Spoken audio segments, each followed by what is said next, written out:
I was standing beside Robert's casket in the funeral home, my heart breaking, as I looked at the man who had been my father for 20 years. The grief was overwhelming as I thought about losing the person who had raised me, loved me, and made me feel like I truly belonged somewhere. Then Derek appeared beside me, his voice cold and emotionless, as he said, "You need to pack your things and leave the house by tonight." I stared at him in shock, unable to process what I was hearing. "Derek, we just buried Dad.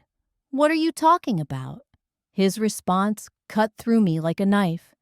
"He is not your dad, and that is not your house. It belongs to me now."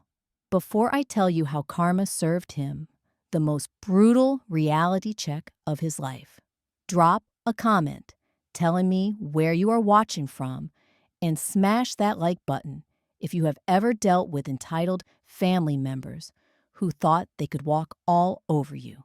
Subscribe because what the lawyer revealed next completely destroyed his arrogance. To understand how devastating Derek's words were, I need to take you back to when everything began.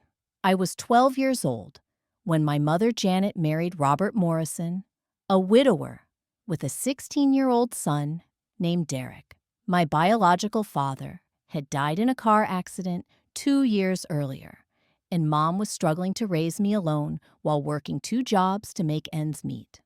Robert was everything a girl could want in a father figure. He worked in construction and had built a successful business over the years, providing a comfortable life for his family. From the very first day he entered our lives, Robert treated me like I was his own daughter. While Derek was initially accepting of our new family arrangement, Robert went above and beyond to make sure I felt welcome and loved. He taught me how to drive in the empty parking lot behind his construction office every Sunday afternoon.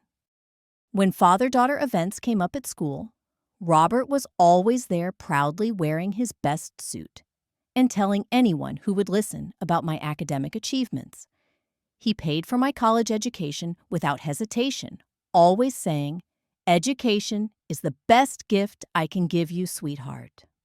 When I turned 16, Robert officially adopted me, and I proudly changed my last name to Morrison. Derek's attitude toward our blended family began to change as we got older.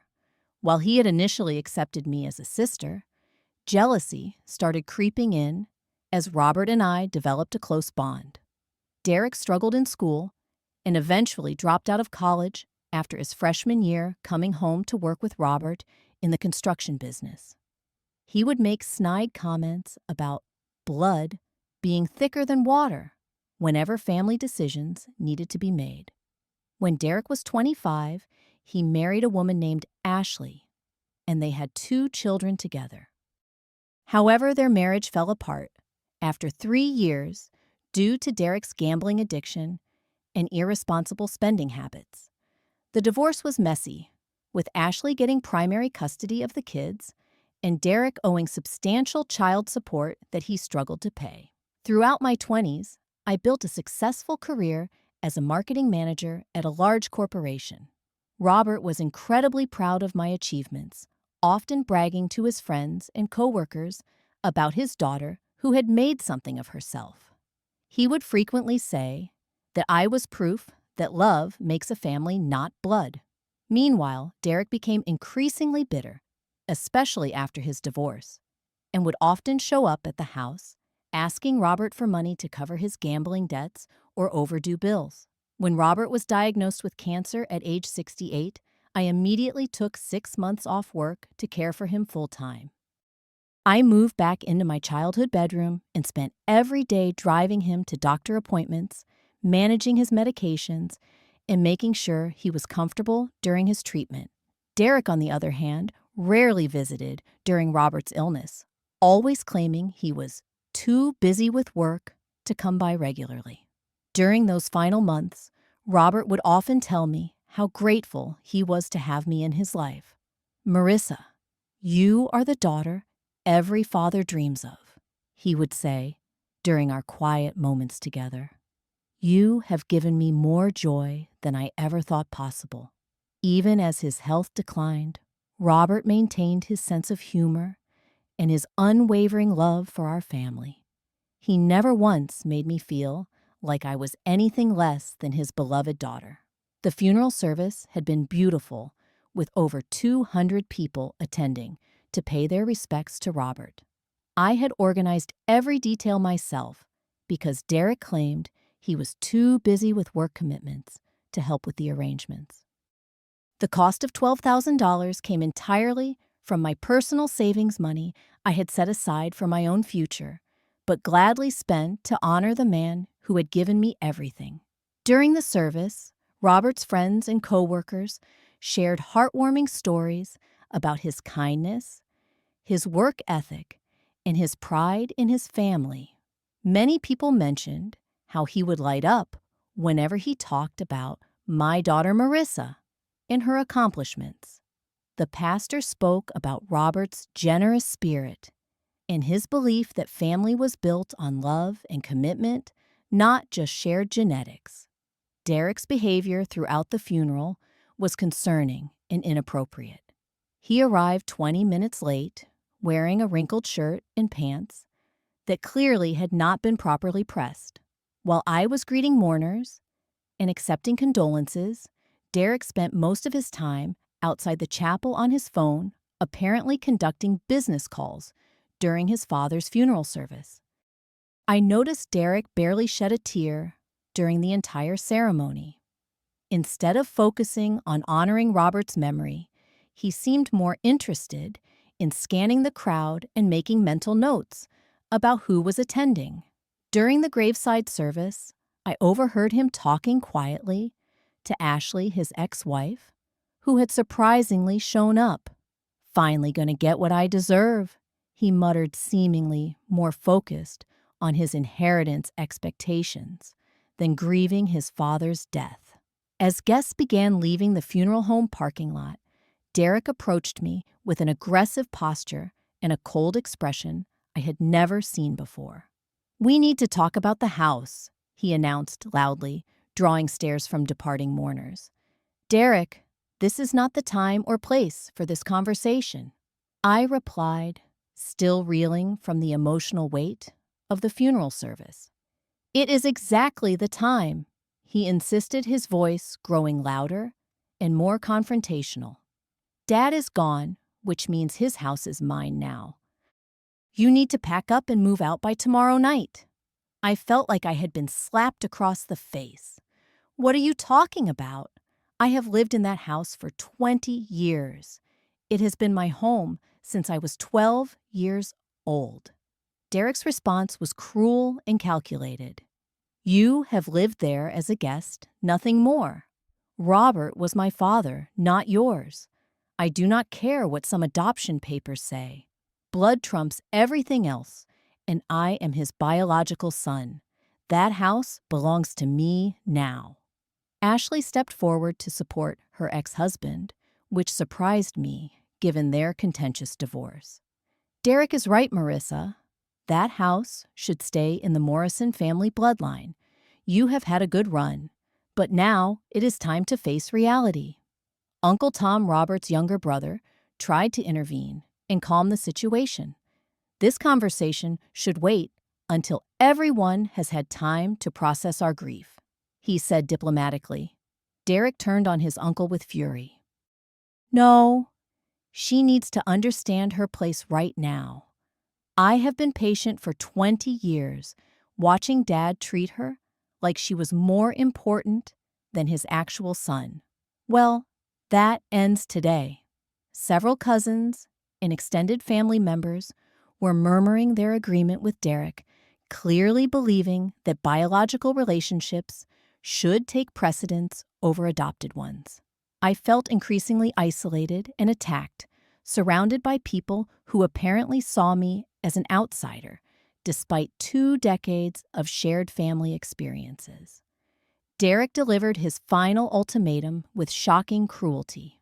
"I am being generous by giving you until tomorrow night to clear out your personal belongings. The furniture, appliances, and everything else stays with the house. Do not make this harder than it has to be, because I will involve the police if necessary."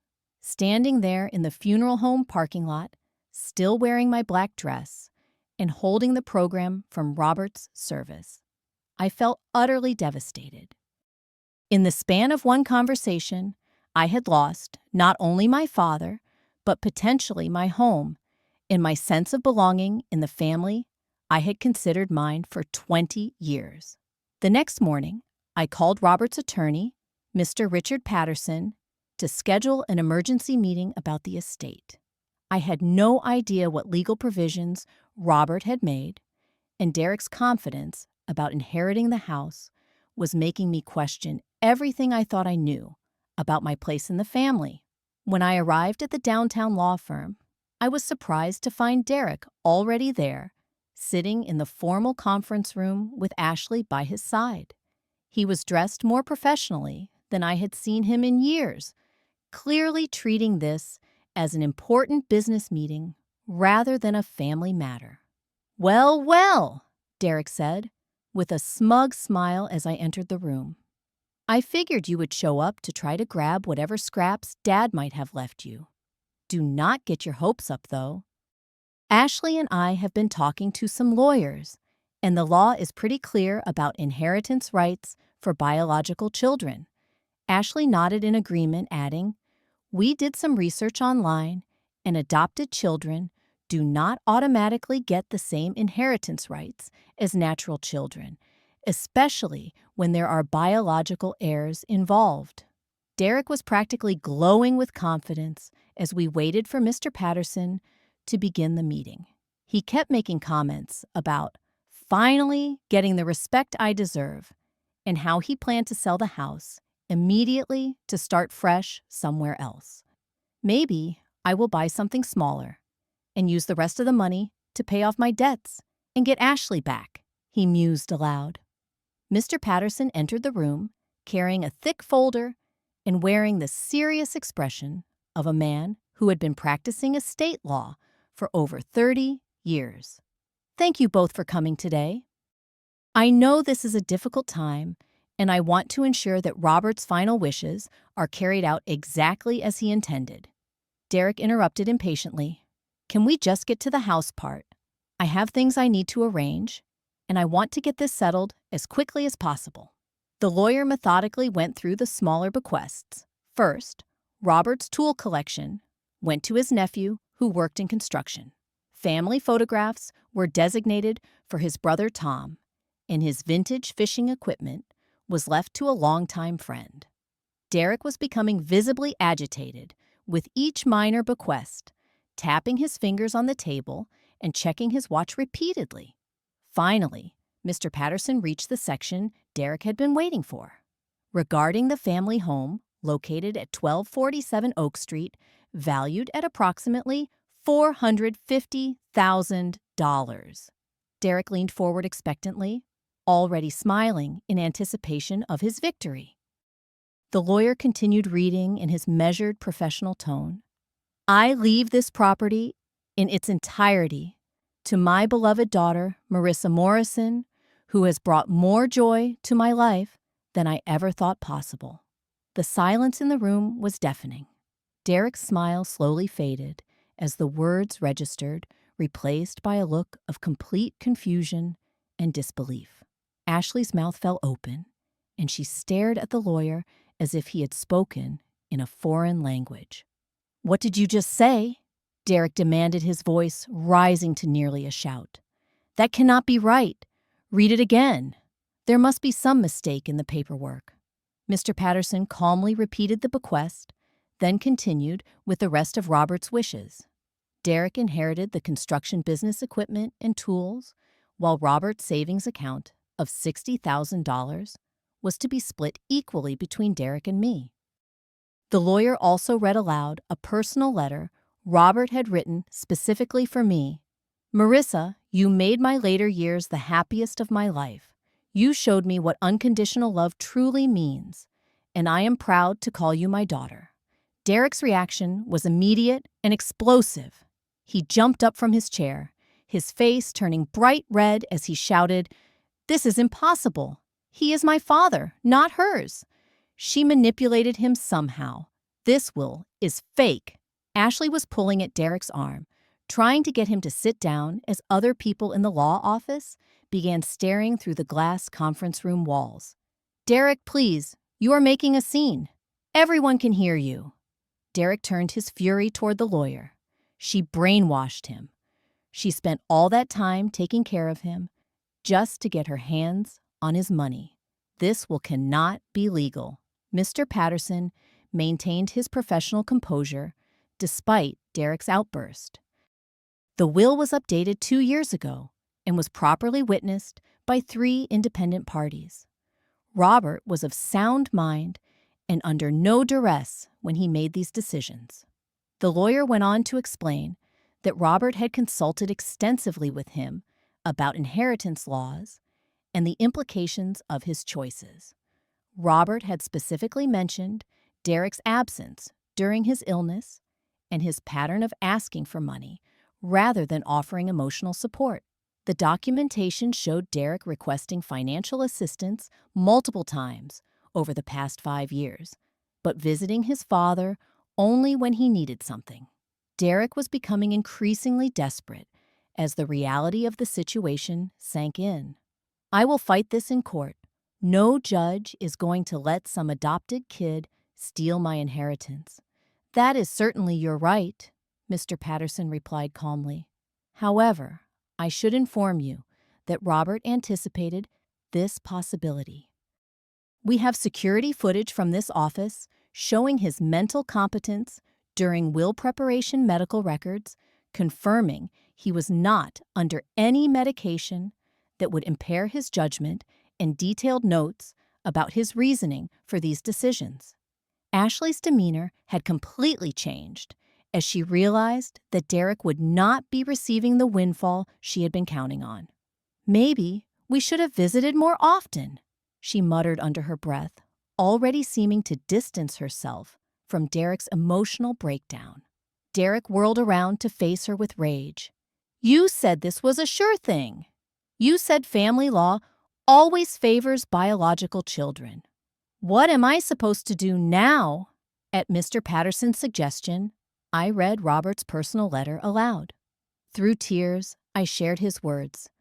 Marissa showed me what unconditional love means. Derek may share my blood, but Marissa shares my values and my heart. I hope she finds happiness in the home where we built so many beautiful memories together. Derek stormed out of the office, threatening to hire his own lawyer and challenge everything. Ashley followed behind him, muttering complaints about wasted time and false promises.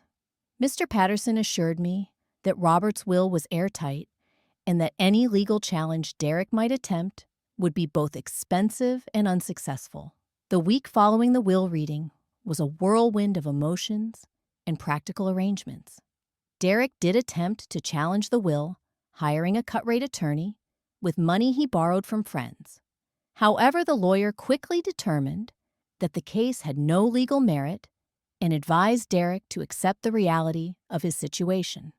After spending $3,000 he did not have on legal fees, Derek was forced to abandon his challenge. The consequences for Derek began accumulating quickly. Ashley, who had been considering reconciling with him based on his expected inheritance, left him permanently when she realized there would be no financial windfall. I cannot be with someone who cannot provide stability, she told mutual friends, effectively ending any chance of rebuilding their relationship. Derek's financial situation deteriorated rapidly without the inheritance he had been counting on. He was behind on rent for his small apartment and had been living beyond his means in anticipation of selling the house. When reality hit, he was forced to move out and ask Uncle Tom for temporary housing, a humbling experience that highlighted just how much he had been depending on his father's death to solve his problems. Meanwhile, I began the process of officially transferring the property into my name and settling the estate. The community response was overwhelmingly supportive of Robert's decision. His friends and neighbors expressed their approval, sharing stories about Derek's disrespectful behavior over the years, and Robert's obvious pride in my accomplishments. The construction crew that had worked with Robert for decades reached out to share their memories. "Your dad talked about you constantly," one foreman told me. "He was so proud of everything you achieved, and he always called you my daughter when he bragged about your successes. We all knew you were the apple of his eye." Local pastor Father Miguel, who had officiated the funeral, stopped by the house to check on me. He shared that Robert had often mentioned during their conversations how blessed he felt to have me as his daughter. "He told me that you were proof that families are built on love, not just genetics," the pastor said. "He wanted you to know that his decision was based on 20 years of watching you live with integrity and compassion." As word spread through the community about the will's contents, extended family members began to understand the full scope of the situation. Uncle Tom apologized to me, personally admitting that he had not realized how little Derek had been present during Robert's illness. "Robert made the right choice," he said simply. "Family is about showing up when it matters, and you were the only one who consistently showed up." Other relatives gradually learned about Derek's gambling debts and his pattern of asking Robert for money, rather than building a genuine relationship. The family began to realize that Robert's decision was not arbitrary or cruel, but based on years of observing both of his children's character and choices. During this time, I started seeing a therapist to help process the complex emotions surrounding Robert's death and the family conflict that followed. Dr. Sarah Kim helped me work through my initial guilt about Derek's situation and my questions about whether I truly deserved Robert's generosity. "Grief can make us question everything we thought we knew," Dr. Kim explained. "But your relationship with Robert was built over 20 years of genuine love and mutual respect. His decision reflects that reality, not manipulation or favoritism." The therapy sessions helped me understand that Robert's love for me had always been genuine, not based on pity or obligation, as Derek had suggested. I learned to live alone in my childhood home with a new perspective, seeing it not just as a place I had grown up, but as a gift from someone who had truly understood my worth. 6 months after the funeral, I began renovating parts of the house that Robert and I had always planned to improve together. I added a home office where I could work remotely and converted the basement into a family room with comfortable seating and a large television. Each change honored Robert's memory while making the space truly my own. Derek's situation continued to decline as the consequences of his choices compounded. He was working multiple part-time jobs, but struggling to keep up with child support payments and his accumulated debts. His credit problems prevented him from getting approved for decent housing, and he found himself moving between friends' couches and cheap motels. One evening, Derek called to attempt a reconciliation. "Marissa, I was grieving when I said those things at the funeral. I did not mean any of it. We are still family, and I hope we can work things out between us." I had prepared for this conversation during therapy. "Derek, I understand that grief affects people differently. I am willing to maintain limited contact with you, but I will not pretend that what happened was acceptable. You showed me exactly who you are when you thought you had power over me, and I believe you." Derek tried to argue that he had been confused and not thinking clearly, but I maintained my boundaries. I wished him well in rebuilding his life, but I made it clear that our relationship would never return to what it had been before Robert's death. 1 year after Robert's passing, I had gained a new perspective on family love and inheritance. My career flourished as I returned to work with renewed purpose and confidence. I began dating a wonderful man named James, who appreciated my strength and independence, never trying to diminish my accomplishments or question my worth. I started volunteering with adoption agencies, helping other blended families navigate the challenges of building relationships across bloodlines. My experience taught me that the strongest families are built on daily choices to love and support each other, not on genetic connections alone. Using part of my inheritance, I established a scholarship fund in Robert's name for students from single-parent households who wanted to pursue higher education.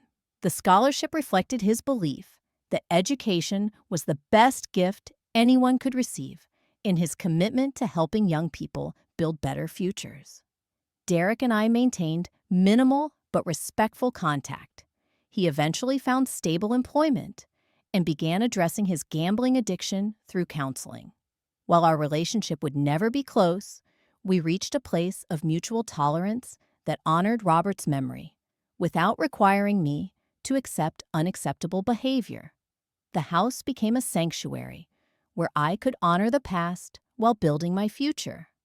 I created photo albums and memory books documenting my 20 years, with Robert preserving the stories and wisdom he had shared with me. Every room held memories of conversations, laughter, and quiet moments that had shaped who I became as a person.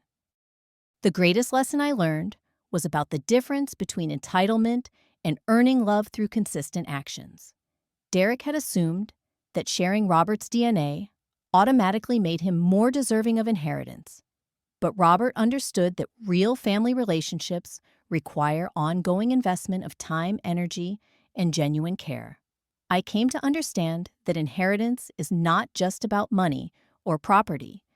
It is about values, memories, and the continuation of love beyond death. Robert's greatest gift was not the house he left me, but the example he set of what it means to love someone unconditionally and see their potential even when others cannot. Family, I realized, is not just about sharing DNA. It is about sharing life's joys and sorrows, showing up consistently, and choosing to love someone even when it is difficult or inconvenient. The people who show up when life gets hard are your real family, regardless of their last name or genetic connection. Today, I live in the home Robert left me with gratitude and purpose. I have plans to adopt children of my own, someday giving them the same unconditional love and support that Robert gave me. His legacy lives on, not just in the physical inheritance he left, but in the values and love he instilled in me over 20 years of patient, consistent fatherhood. They say you cannot choose your family, but I learned that the most important family members are the ones who choose you every single day through good times and bad until their last breath and beyond. Sometimes the greatest inheritance is not what someone leaves you in their will, but what they leave in your heart. Have you ever experienced family members who thought blood relationships gave them automatic rights to respect and inheritance? What would you have done in Derek's situation or in mine? Share your thoughts in the comments below. And do not forget to hit that like button. If this story reminded you that real family is built on love and consistent actions, not just genetics. Subscribe for more stories about standing up for yourself when family members try to use guilt and obligation to control you. Please share this video with anyone who needs to hear that their worth is not determined by their family tree, but by the love they give and receive every day. Remember, the people who truly love you will show it through their actions, especially when life gets difficult. And those are the relationships worth treasuring. Thank you for listening to my story, and I hope it encourages you to value the family members who choose to love you consistently, regardless of whether you share their DNA.